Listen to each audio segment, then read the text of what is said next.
So thank you for inviting us today. I thought it would be a treat to bring Adam with me. He's my favorite entrepreneur. And we're going to talk a little bit about how we came together, how we work together. Adam I met 3 years ago. My mentor actually brought us together. And Adam said, I really want you to come to my company and I want you to be involved in my company. I'm like, no, I'm a superhero. I got stuff I'm doing. I'm super important. But nice to know you. We had nice sushi. And Adam kept at it. So imagine you're the founder of this company that's doing really well and you're trying to get somebody else to come and run your company with you. So the topic the thing I want you to think about today is, am I willing to lose to win? And what does it mean to lose to win? And then hopefully you'll see different examples of how Adam has done a great job of being willing to lose to win. Before I bring him up here, I just had a few notes, things I want to talk to you about. So yes, I was at Symantec for 6 years. I was Chief Marketing Officer. Symantec, $7+ billion public company, $2 billion consumer business, $5+ billion enterprise business, largest software security company in the world, keeps all the bad guys away. Great job, a lot of fun. It's a punishing job because you're always trying to make sure the world is safe, for children and keep all the bad guys from destroying your information. Something he didn't mention in the bio, I was diagnosed with cancer in 2012, really awful cancer. And I was willing to lose to win. So I stepped away from my job for 6 months because they said you only have a 20% chance of beating this cancer. And I was like, that's a crappy lottery to win. And I had a little feller, so I had a 9-year-old at the time. My other son was 17. And I didn't want to fight it part-time because I really wanted to keep my career moving. And people said to me, don't tell anybody you have cancer because when they find out you have cancer, it will destroy your career. But I'm a person of tremendous faith, and I live my life and drive my life by a higher being, and so really open to inspiration and the universe of what I'm supposed to do. And so I knew I was supposed to take a 6-month leave. Did 6 months of weekly chemo. The protocol was every 3 weeks, but I decided I'd do it every week because I am an overachiever. And decided I wasn't going to lose my hair. So yes, real hair. The old dean from the former dean from the MBA program said, you can tell you have a good job because that hair looks so natural. I'm like, yeah, didn't lose my hair. Willing to lose to win on that. That's a whole other story. And then did another year of chemotherapy while I was trying to decide what I was going to do with the rest of my career. Loved my time at Symantec, but it was such a punishing job. I really felt that after you think you're going to die, it changes you forever. And you start to think about, okay, now's the time to do what I really want to do. Now's the time to do something special. And so, true story, on the day that I was diagnosed, Adam sent me a Facebook message, wasn't it? Hey, I really want to talk to you about coming to my company. I'm like, kind of got my hands full. But talk to Greg, my mentor, Greg Butterfield. So when we were going back and comparing notes, he's like, I sent you this note on January 20th. I'm like, that's the day I was diagnosed. And so part of me coming to Allegiance was part of that hand in my life that was like, this is what your next step is. When Adam came to me, he's a superhero, right? Good looking, super biker, lots of, people want to throw money at him. I call him the unicorn herder because he always has this herd of unicorns. And wherever we go into a business, they're like, oh, we love Adam. I'm like, yeah, I know, heard it before. Everybody loves Adam, loves Adam.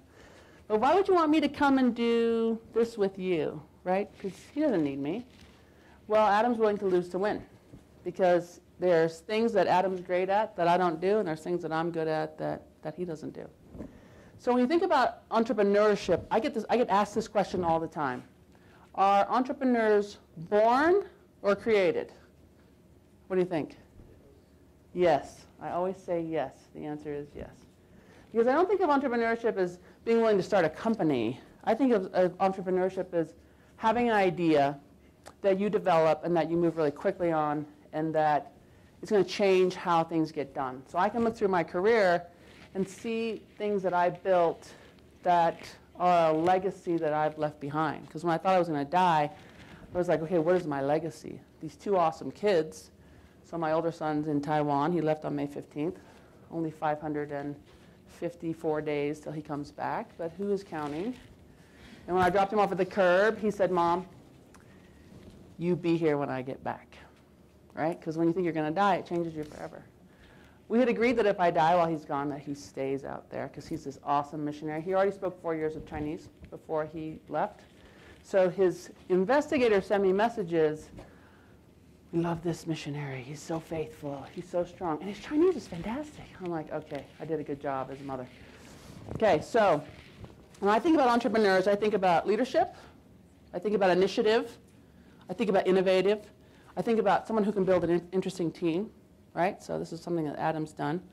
Not that I'm that interesting, but someone who has management quality. Now, I had lunch with a guy named Dr. J.B. Barney. He's a new professor at that Red University. He was at Ohio State for a number of years. He wrote a book called What I Didn't Learn in Business School and How Strategy Works in the Real World. But he wrote a paper on entrepreneurs. He had done research. He had looked for data around how do entrepreneurs work. And the assumption is that entrepreneurs are more tolerant of risk, right? That risk doesn't bother them. He said it's not actually true. And all these things that I said, leadership, initiative, innovation, team building, management quality, all of that is true. But the two things that they have that make them different from other managers, overconfidence, irrational thinking. But in a good way, right?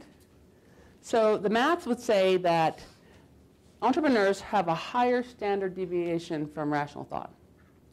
So if you think about it, an entrepreneur is somebody who, okay, if they're overconfident, so they use their research segment is a study of one, right, themselves, right? If I believe this, then the market must be true. And if they took the time to dig through all the data, they'd probably miss the opportunity. So think about yourselves. Think about what's your posture toward being an entrepreneur. Are you risk averse? You let fear determine your fate? Are you afraid of things? Scott was right. When I was a kid, when I was a teenager, I grew up in Germany. I didn't grow up in this country.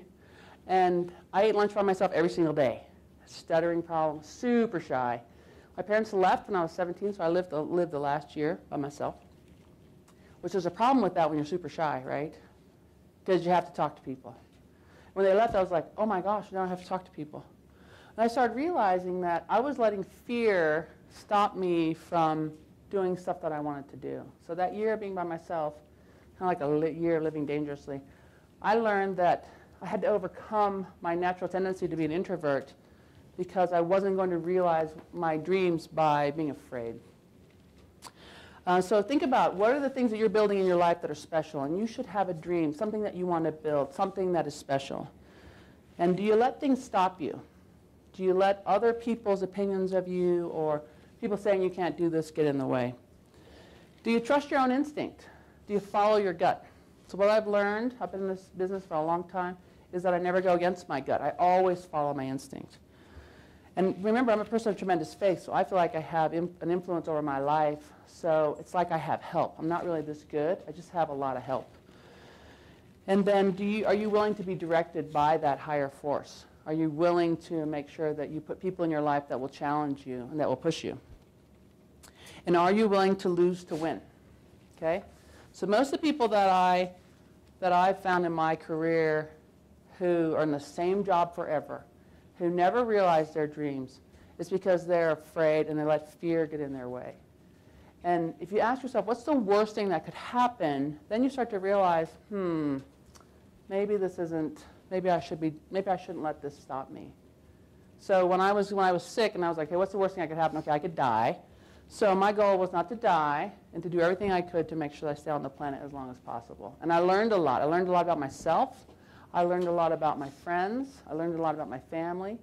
And I learned that I would never, ever spend time on things I didn't care about, and that I would never let fear get in my way, that I would feel the fear and move through it, but that the rest of my life would be building something special. And that's why I love coming to speak to students, because you guys are making a big investment in yourselves. No one ever said to me, I wish I didn't have my degree. Really wish I didn't have my degree, right? Most people say to me, I wish I had learned guitar. I wish I had. So I don't want to have any of those wishes. I want to just do what I love. When I got back to Symantec after 6 months, I was like, I don't love this job like I used to, even though It's a great company, a great job. I had been there 6 years, and I had a great team. But I wanted to build something special, and I wanted to do something that made a difference, and I wanted to leave a legacy for my children where they could say, you know what, my mom did this. And my little son that's in Taiwan, I think the reason his investigators write to me is because he tells them, let me tell you about my mom. Let me tell you how she beat cancer. Let me tell you she's the president of her company. This little dude's so proud of me, and so I want to be able to live up to that. So I brought today my favorite entrepreneur, my favorite, because not all of them are a picnic, I might add, right? Some of them, this overconfidence and this irrational thought, it's not fun to be around all the time, right? So let me tell you a little bit about Adam. This guy, he's never really worked for anyone else, right? He won the competition. He started a company, sold his company, took the proceeds of that company, bought another company, and built this much bigger company. It's called Allegiance Technologies. It's a very cool technology company. So it's a software as a service model. And what they do is they work with customers to take their customer data and to look at all the internal data that they have. So financial data, CRM, anything that they've captured on the customer. And the company has a technology that looks through the data and looks for patterns in the data and helps you give a better customer experience to your customers. So think about your best customer experience, right? A company knows everything about you. They help you choose things. They know what you spent on things. They know what you didn't buy. They get it to you in 2 days. Amazon, love that company. I've never filled out a survey for Amazon, and yet they know everything about me. They know me better than my husband knows me. I've been married 30 years. I tell my husband, don't buy me any clothes. Just go to Amazon, right? Just log in as me, because they serve me up stuff every single day that I had no idea I was desperate for, right? Worst customer experience. Think about your worst customer experience. Someone you give money to every single month, and every time you contact them, they're like, now who is this, and why should I care about you, right? It's either your home internet provider, your home TV provider, or your cell phone, right? When I walk into AT&T, I've been my customer for 30 years. They can find my phone when I can't find it, right? Right? Where's my phone app? I walk in there like, what's your number? I'm like, no, I'm Mrs. Clark. I've been with you 30 years. I give you $250 every single month. I have 4 phones, 4 iPads, and all my employees on your system. Could you just say, hello, Mrs. Clark? No, they can't. DirecTV. Well, don't get started. So let me introduce you to Adam, because I want him to tell you his story, because he seriously is my favorite entrepreneur. Too kind. Too kind. We'll use the podium mic like I'm giving a church talk. Yeah, Carine is far too generous when she talks about me. She didn't tell you we're at BYU, so I can't use certain words I would usually use to describe her. She's a bad dude. Let's just put it that way. So the first time I had lunch with her after cancer, I had the same reaction as a D. I'm like, that hair looks really amazing because you just had 6 months of chemo. But I didn't dare to say anything. So I ended up hearing the story. I think the second time we met up, she told someone else the story because they had they had the nerve to ask her, how do you still have your hair? She wore this helmet, like a dry ice helmet, every time she had chemo. Like it froze her head so that the hair follicles were safe. For 6 months, every week, a dry ice helmet. Like her skin would burn. She's definitely the toughest person I know. The thing that the number one thing I have learned from her, and I think I'll forever have a little Carine on my shoulder, is, when you take venture capital, you deal with these guys with super strong personalities that think they control the world. And I remember like the first week or so she was there, she said something about, I always feel like I became the best I could be in my career when I decided I didn't care about getting fired anymore. And that I was just going to be myself, and I was going to be tough, and I was going to fight back. And if I felt that something was right, I was going to fight for it. And I wasn't always that way. I'm more of a person who enjoys harmony. I want everybody to get along. If I'm in a tough board meeting, I'm quickly to just end the meeting as fast as possible, even if there's something that I should not left unsaid, that I should say, that I'd rather just not say it for simplicity's sake. And she's not that way at all. and the other thing that I think we have in common that allows us to work so well together, and not a lot of people have this. So whatever you go do, whether you get a job or you start a company or you grow a garden for the rest of your life, I don't care. You need to have a high care factor in whatever you do. I can't tell you how important that is. That's like the number one thing I look for when it comes time to like dole out raises at Allegiance or give people new stock options. That's the number one thing I look for is care factor. And there's times that, you know, someone might not be the brightest or our number one performer, but their care factor is so high to do a good job and to take care of customers and to, you know, be a fair employee. That always outweighs pretty much anything else. We've got super smart people who with low care factor, and it's just not the same. And Carine has as high of a care factor as anybody that I've met. There's days when it gets tough at Allegiance, I'm like, what are you doing here? You don't need this. But once she bought into, I'm going to go do this, she is as passionate about the company as me or anybody else there. And it's a testament to, someone of her integrity to, really dig in and give it everything she's got. So appreciate the kind words, but I never deserve it. So my story. So I was in this very room many times listening to similar talks and lectures and always wondering, this all sounds good, but how you must have had like a dad start your company and hand it to you. Like, how did this actually work out? I was always curious about being an entrepreneur, but I never thought that I was one. I didn't know, because I didn't know how that actually happened. So I was in the accounting program here. I did it because it was the quickest way through school. I grew up my entire life wanting to be a heart surgeon, and then about halfway through my mission, I read a book by Joe Christensen. I was like, I don't know if I want to be a doctor, and I read a book, and he said, work your butt off on your mission, and you'll figure out what you need to do on the plane ride home. And I totally bought into that. You'll find I'm a person, when I hear something that I believe, I'm like, done, let's move on, let's do that.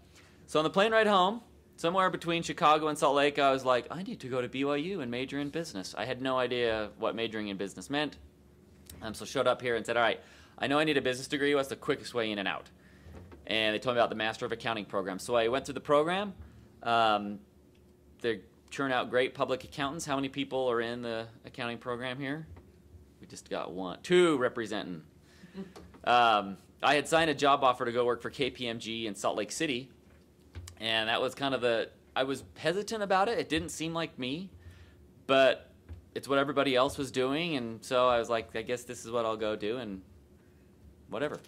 And then my second to last semester, I took a class from Larry H. Miller. So those of you who aren't from Utah, Larry owned the Utah Jazz and 38 or so car dealerships. And he had this class he taught here. In just the spring, and he would come on Tuesdays and Thursdays for 3 hours each time for the entire spring semester and just tell stories. It was the coolest class ever. And about halfway through the semester, he just talked about how he became an entrepreneur and building his empire and buying the Jazz. It was just all cool stuff. I'm a huge Jazz nut, so I loved he'd tell stories about fights he would get in with Karl Malone in the locker room. It was just cool. But about halfway through, he talked about how he became an entrepreneur and that it happened at the age of 38. And, he bought his first dealership and, he'd saved up, this is like 1978 or something. He'd saved up $95,000, which in today's dollars would probably be like $150,000. He'd been able to save up that money by being cheap. And it allowed him to buy his first dealership. It kind of launched him into being an entrepreneur. But when he got done telling us the story, he said, but I want you all to know that is extremely rare. You do not find many entrepreneurs that got started at the age of 38, because by then you've got 4 kids and braces and tuition you're paying for. It's hard to leave a job because in most cases you have to go without salary when you start a business. It's just too hard to do that when you're 38. So he told us, he's like, if I were you, I'd go do it right now. Do it right out of school. You're already used to eating ramen noodles. And if it doesn't work, you can go get a job. And again, I bought into that 100%. I was like, I'm going to be an entrepreneur. So a little later on that semester, I was in a lecture series like this, and you guys all know what Sarbanes-Oxley is. This was like 02, 03, the big blow up in the economy over Enron and WorldCom. And there was a guy who had started Accenture, which is now a multi-billion-dollar consulting firm, and he was a BYU guy. And he was talking about Sarbanes-Oxley, and he said, anytime a law of this magnitude is passed, a lot of entrepreneurs get rich off of it. And that was, his Accenture was the first Sarbanes-Oxley compliance-focused consulting firm that started. And it was started by actually a bunch of BYU guys, and they all made a ton of money. Sold it within a couple of years and made a ton of money. So he was like, if I were you, I would be reading through that law and figuring out a way to start a business off of it. So again, totally bought into that. So my first company I started at my last semester was called Silent Whistle. It was a Sarbanes-Oxley little compliance product. Wrote the business plan in the MBA lounge just down the hallway here. Did the business plan competitions, a lot of the new venture challenge is what it's currently called. It's gotten a lot better. When I was there, it was like, here's the requirements, good luck to you, and you pretty much were on your own. But recruited a team to do that. Carine actually just met one of them randomly the other day, one of the guys that was on my business plan team I haven't talked to in years. And we were in this very room for the business plan competition reception, and I was like thinking we had that thing won. One of the old deans here was an investor in Silent Whistle. I was like, this thing's won. And I remember the judges were venture capitalists who had ties to BYU. There was like 8 of them, and they were the collective judges. And so there was 10 finalists. We all presented, and then we had this reception in here. And I was standing like right around here, and I went to introduce myself to one of the venture capitalists. And he sat there and told me how terrible my idea was, and he was like spitting into my face. Like, just, this is so stupid, and government, mandated laws or companies are just a terrible idea. I've invested in these. Just, take your losses and go home now. And it's like, you get a lot of that as an entrepreneur. Like she said, you have to be kind of irrational, and when smart people tell you things like that, you just have the ability to ignore them, which is what I did at the time. And we ended up not winning the business plan competition, but I'm happy to report that the 3 finalists are all dead, so none of them did anything, which I am secretly quite happy about. Not so secretly happy about, I guess. But then later on, we ended up winning the Student Entrepreneur of the Year competition, so we got a little bit of redemption. But what's funny, so that guy who was spitting in my face is now the largest shareholder in Allegiance, a guy named Spencer Tall, who Carine knows well, and you probably, when I say spitting in my face, you get that. That's just how he is. He's a pretty animated dude. So that kind of launched us. Silent Whistle was a fun little company. We grew that up, sold it in 2009 to Global Compliance out of Charlotte, North Carolina, and started Allegiance. And again, been a fun ride, but a couple of years in, I realized this company was pretty gnarly. We do really, really hard things, and most of our competitors were started by teams of people, 5, 6, 7, MBAs from MIT were starting these companies, and here was 27-year-old Adam with not a clue what he was doing. So it became clear to me I needed to go find a partner in crime to really go do this with me. And I did, like Carine said, I met her early on. I was like, I think she's the one. So recruited her for a while, and then she had to go get cancer. I mean, how selfish is that she couldn't come and help me? But it was just weird how it all kind of worked out. After she got back from beating cancer and sent me a note like, I don't really like my job anymore. And I still remember where I was when I got a phone call that she was coming. I was in Chicago for the Notre Dame game last year by that big bean, the big shiny bean thing, which I didn't even know existed until that trip, which I don't know how I didn't know that existed. And I got a phone call standing by the bean, and she's like, I'm coming. So it's been great. And like she said, being willing to lose to win is something that I don't think a lot of entrepreneurs get. Most of my entrepreneurial buddies, and a lot who I think would come and speak to you here, do as much as they can to control all their own ownership, and really prefer to keep a lot of the glory for themselves. And for some, they can pull it off. They can make that work for years and years and years, and they can be the guy all by themselves. But a lot of those guys also sacrifice quite a bit in the process. Larry Miller was one who was able to do that. But when I got to know him, 5 or 6 years before he died, he regretted a lot of his life. He regretted not spending more time with his kids. His oldest kid, Greg, who runs the Jazz now, Greg tells people today, said, my dad never went to a single one of my baseball games. I never saw him there. And I decided that's not how, that's not a life I'm super interested in leading. I like to be able to coach my kids in junior jazz, and I like to be able to, pick them up from school once in a while and, take them to JCWs. And that's probably been the biggest benefit for me of bringing Carine on board, is it's someone to shoulder the load with. And, sometimes you need that. And although it's, a lot of people looked at it as, why would you do that? And a lot of my fellow entrepreneurial buddies kind of looked at me like a coward that I would do something like this. For me, it was an absolute no-brainer.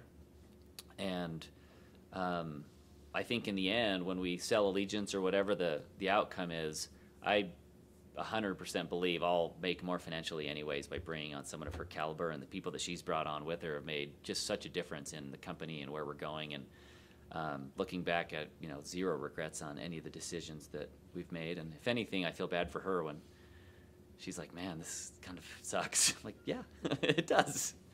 But I got you. I suckered you in, and you're here. So she's been great to work with, and I'll hand the time back to her. Thanks. So you can see Adam and I are very different. You can see that we make a killer team.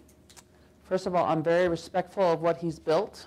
So this whole irrational thought and overconfidence, you have to be able to do that to start a company like Adam started. And he's right, it's a very complex product that we have. But what happens, what you find out in your career, is the things that made you great at one level, when you get to the next level, are the things that take you down, the things that are problems for you. I found that in my own career. That before, when I was a director at Novell, I was known for shooting the wounded. And I got a lot done, didn't have a very big team, but made Employee of the Year twice at my company, and a lot of notoriety. But then when you get promoted to a vice president, they're like, okay, you're not supposed to shoot people anymore, right? Your job is to build, and to build teams, and to build bridges. So I learned that early in my career, and I think that as an entrepreneur, you find that, okay, irrational thought, confidence, start this company, but then as you start to get bigger, if you build your company on that, you start to have problems because you start taking on more risk than you probably should. Adam and I are very different, but we dislike the same people, so that's good. He's in charge of the herd of unicorns, so whenever he's in charge of really big deals and building our partner ecosystem, so whenever he's with customers, they just throw money at him, right? And I'm in charge of the money, so that's a good combination. He's Santa Claus. I'm the Dark Knight. I really wanted to be Black Widow, but I had to be the Dark Knight. And there's really no light between us, right? So when I took the job, I was really respectful of what he built, and I always felt like it was always Adam's company.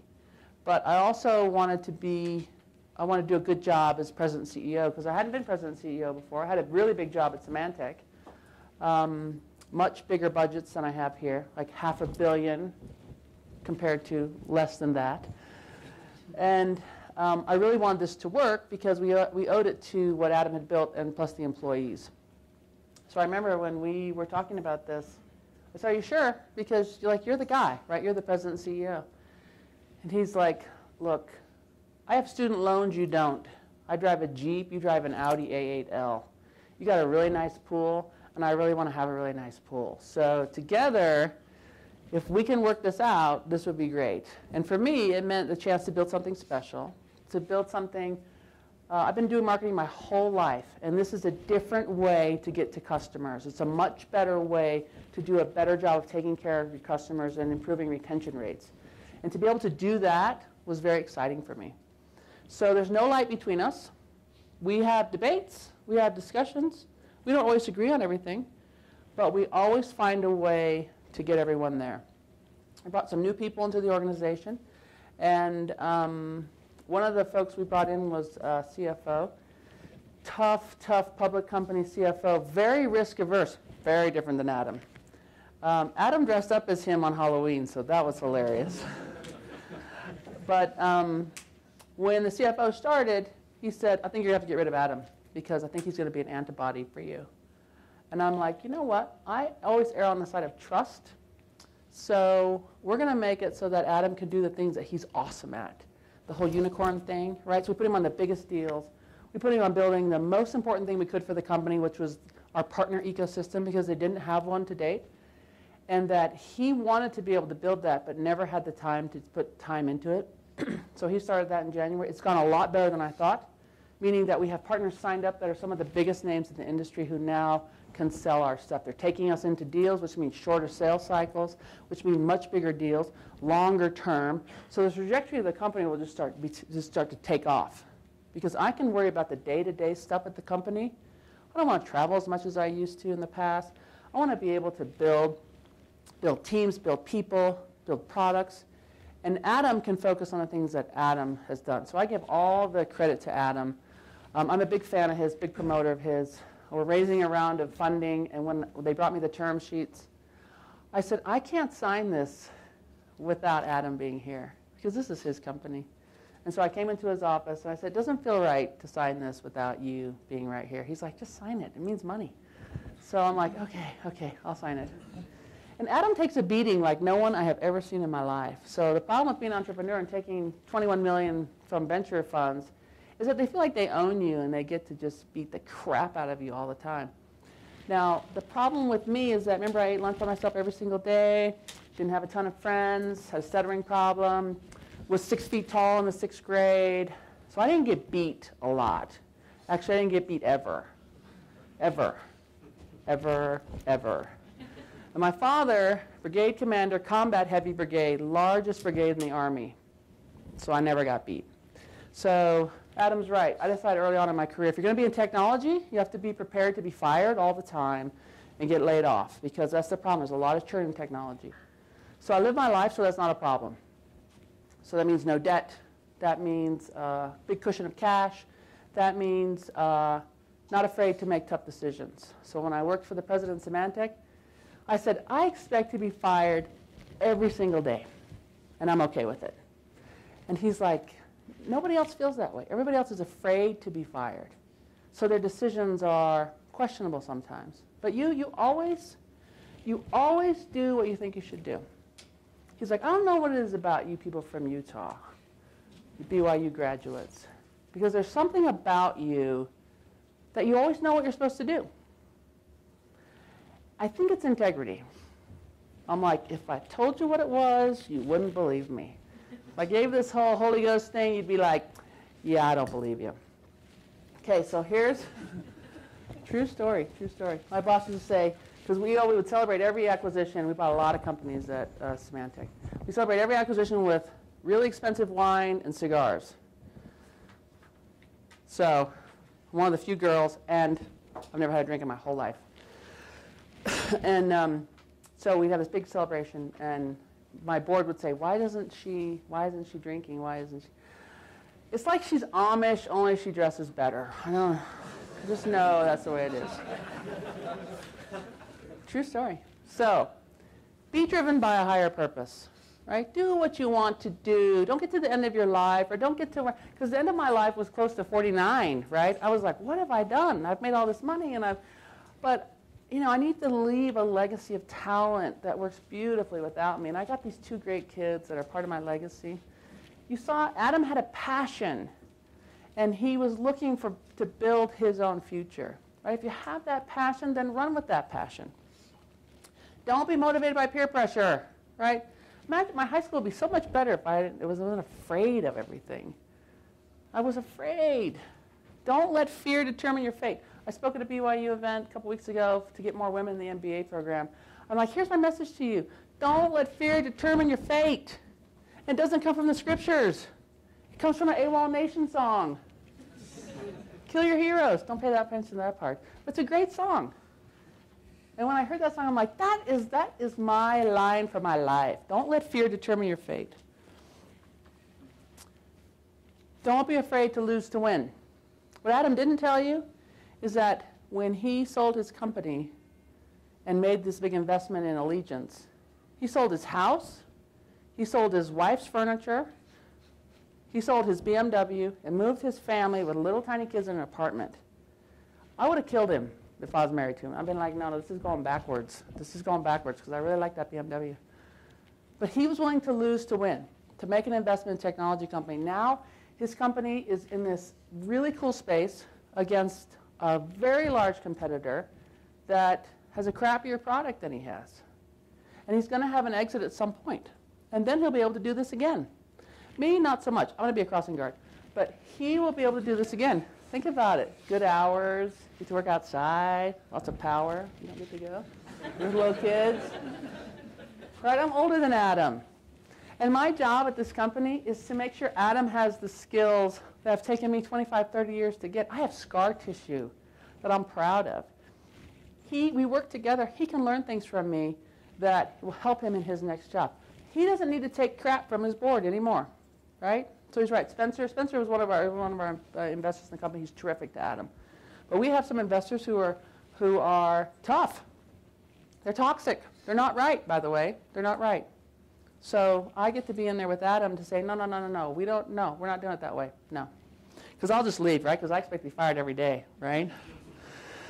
Okay, so make sure you know what a good team looks like. Make sure you know who the people are that you can count on to build a team. And don't be afraid to hire people who are smarter than you, because all the people who work for me are smarter than I am. Because guess what? The smartest guy doesn't always get it, right? I tell my kids, you don't have to be the smartest. You just have to hang on to the conveyor belt the longest, right? Now, my 15-year-old is the smartest. First place chemistry and biochemistry state science fair at 15. Third degree black belt, plays piano with the symphony. Worked at the BYU Research Lab since he was 14. 4 years of Chinese. This kid, his little brother's like, I can't be him when I grow up. I'm like, please don't, because he's so painful. True story. Mom, let's talk about the founding fathers in order of importance. You go first. I'm going to go James Madison, number 1. Good choice, Mom. Now explain to me your next 3 choices. And I was like, why don't you go next? Brilliant human, right? Brilliant human. Make sure you know who those smart people are. Adam's one of those smart people. But be able to build a team. And don't be afraid to push. Don't be afraid to mine for conflict. Conflict is good. I know in the church we don't always get that, right? One of my biggest problems with students that graduate from BYU is they're afraid to push. A friend of mine, President Cole, said, don't love hiring BYU students because less educated, less skilled kids in the company crawl over the top of them because they don't push. It's okay to push. Heavenly Father did not want us to ever feel like we don't measure up, and he never wanted us to take a beating, right? So I want to teach you a phrase. I'm not convinced, right? When you don't agree, you say, I'm not convinced. And you never say you're wrong, you say, you're not right about that, okay? It's okay to push. A lot of BYU kids come to my company, they just do what they're told. Don't want you to do what you're told. I want you to raise your hand and say, I'm not convinced. Doesn't feel right to me. Great, you're adding value.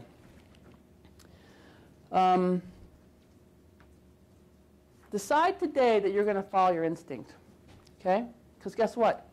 Part of that's the Holy Ghost, if you're living right. Part of that's you just know things. Whenever I've gone against it, I've regretted it. Whenever I've followed it, I'm like, why didn't I follow this, right? And part of that's having confidence in yourself. I don't know what it is that we lack confidence. We all know we're children of God. We all know that we have been given these gifts. When I was in the hospital, I got an early surgery date, and I was like, proof that God loves me and he wants me to be happy. And I got down there, and they're like, send her back. We can't take her for 12 hours. No, I pay my tithing. I do everything right. I mentor like 20 kids. No. Did that shake your faith? Maybe a little bit. But guess what? You're going to have things in your life that you're going to be like, okay, if I die at 49, wasn't really planning on that. And I was okay with dying at 49.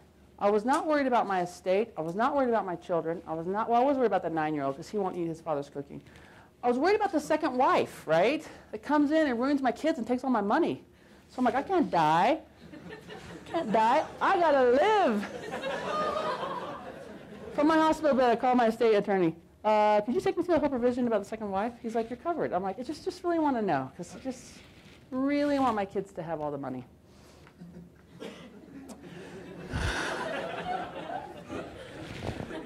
So we've shared a lot with you today. I've kind of thrown a lot at you. I was paralyzingly shy as a kid. Never would occur to me to be able to stand up in front of you guys. I've spoken in this room a lot of times, actually. I love working with students because you guys have your whole life ahead of you. And you have all this stuff going in your brain. what am I going to do? Where am I going to go? I want to be Adam when I grow up. See, nobody wants to be me when they grow up. They all want to be Adam when they grow up. I do have a nicer car, but he's got better hair. He's thinner. He races. He's got that big belt from Leadville, the ginormous belt that says he's like the fastest, coolest guy. The best thing about my life is that I get to work with people like Adam. The best thing about my life is that I've been blessed, that I got a wonderful education at Brigham Young University, both my degrees. When I graduated in organizational communications, I said I want to get my MBA. I was actually a master's of library science student. Oh my gosh. And the dean said, the library program, I said, I just want to get my MBA. He's like, you're not smart enough to get your MBA. And I was like, okay, I got to quit. Quit the program, came and got my MBA. Because I was tired of people telling me what I couldn't do. So I'm willing to stand alone. I'm willing to be wrong. I'm willing to walk away from a very lucrative job at the largest software security company in the world to come and do something with Adam because it's fun, because I want to build something special. And for me, that's entrepreneurial spirit, to be able to take everything that you know and really follow your gut, really follow your instinct. So we've got some time for questions. Adam and I will both take. And Seth, you're the TA, right? You're in charge. So the students have to leave in 2 minutes. So Okay. you can take a couple questions out, and then we have a Q&A. Okay, questions right here, purple shirt.